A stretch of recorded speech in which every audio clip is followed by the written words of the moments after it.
En esta clase hablaremos de un instrumento muy útil en la industria química y de alimentos, el refractómetro.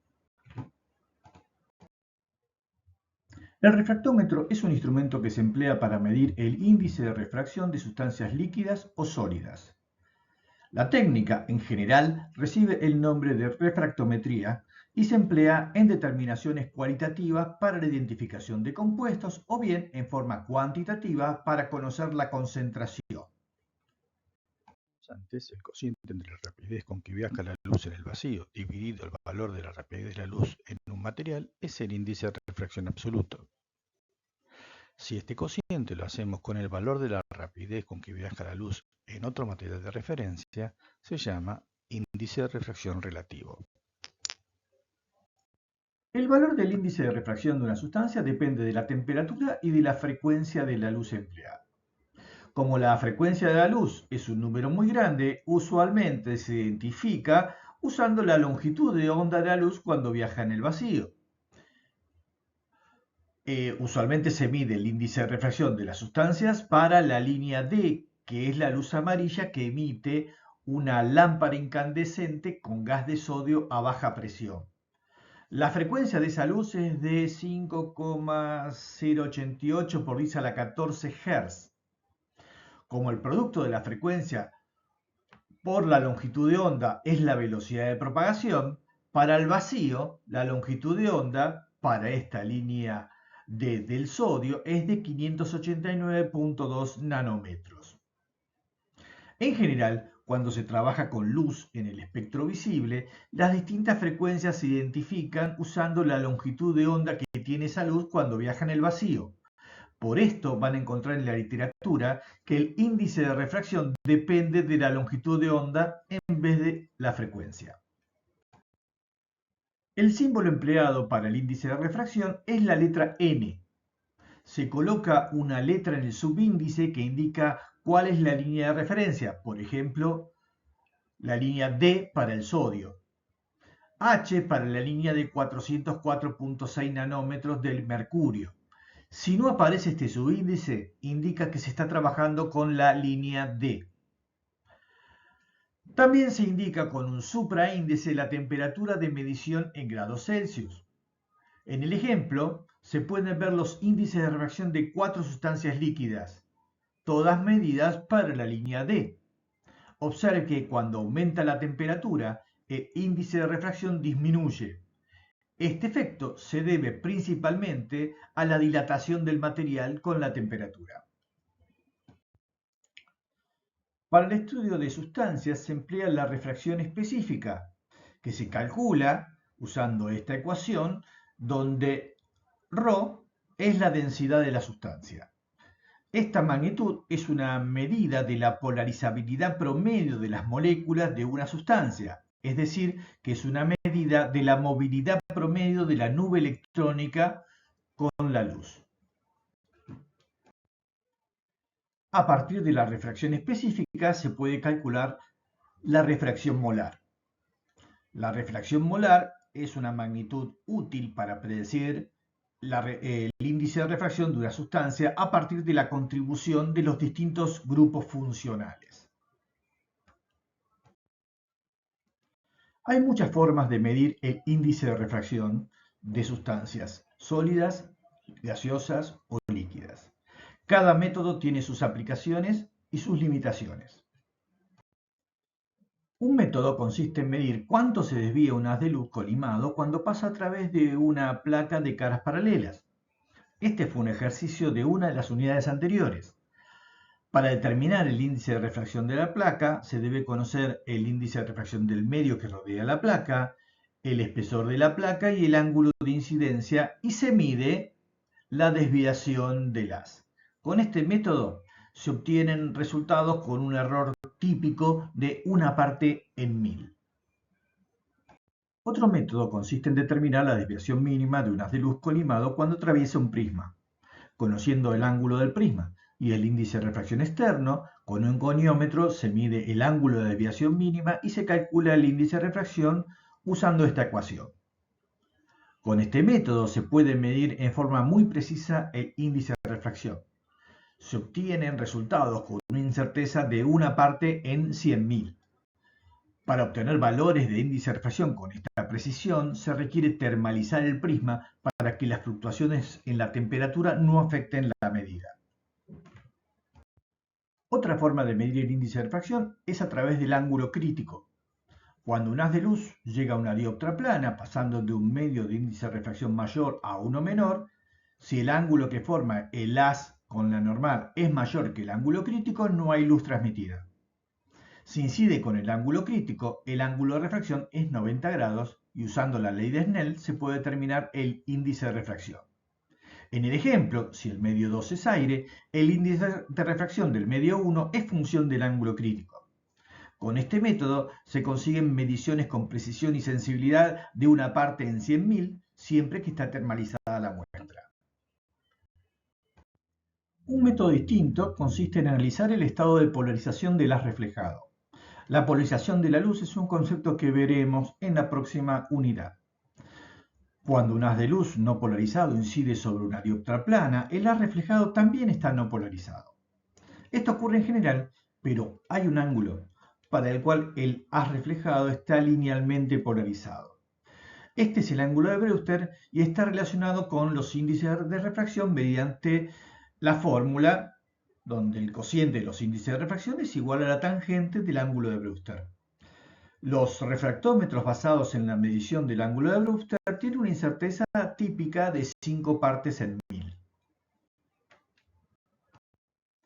El método interferométrico es la forma más sensible y precisa de medir el índice de refracción.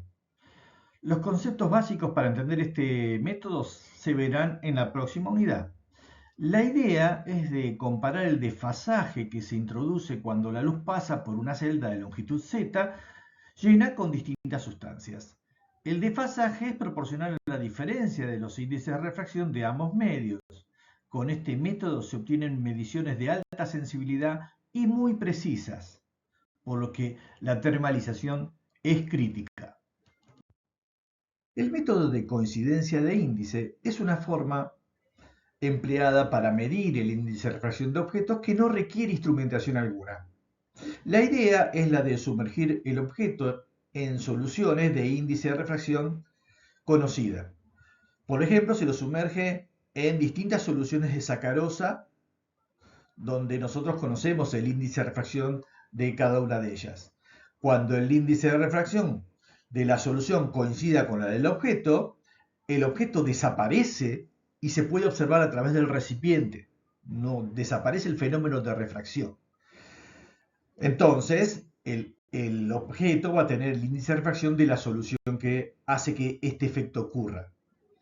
Con este método se pueden medir índices de refracción con una precisión y una sensibilidad de 5 partes en 1000. Bien, ahora nos vamos a concentrar en el refractómetro ABE.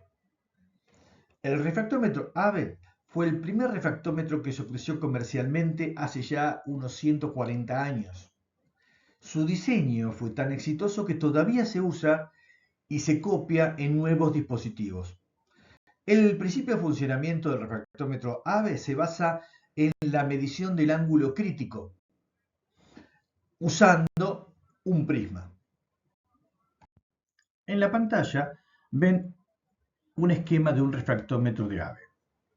La muestra se coloca entre dos prismas, uno llamado de medición y otro de iluminación. La luz ingresa a la muestra desde el prisma de iluminación.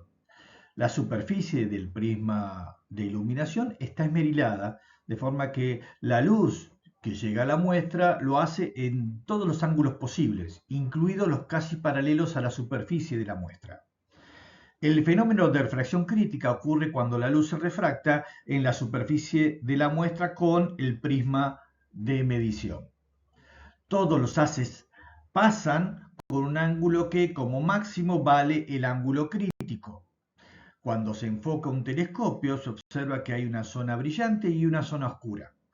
Una escala en el telescopio se usa para medir la posición del borde entre las áreas brillantes y oscuras. La visual que se observa parecería coloreada e indefinida por el fenómeno de dispersión que ocurre en el prisma de medición. Es por esto que delante del telescopio se coloca un par de prismas dispersores de Amici. Estos prismas están construidos con 3 prismas pegados que dispersan la luz para que el límite de la zona brillante y oscura para todos los colores tenga la misma posición que la del color amarillo correspondiente al doblete espectral del sodio, es decir, la línea D. La dispersión cromática necesaria para una perfecta compensación se logra girando un prisma respecto del otro, a fin de que la frontera luminosa a medir aparezca perfectamente definida. Los instrumentos que emplean este dispositivo siempre van a medir el índice de refracción de la línea D, independientemente de la fuente de luz empleada.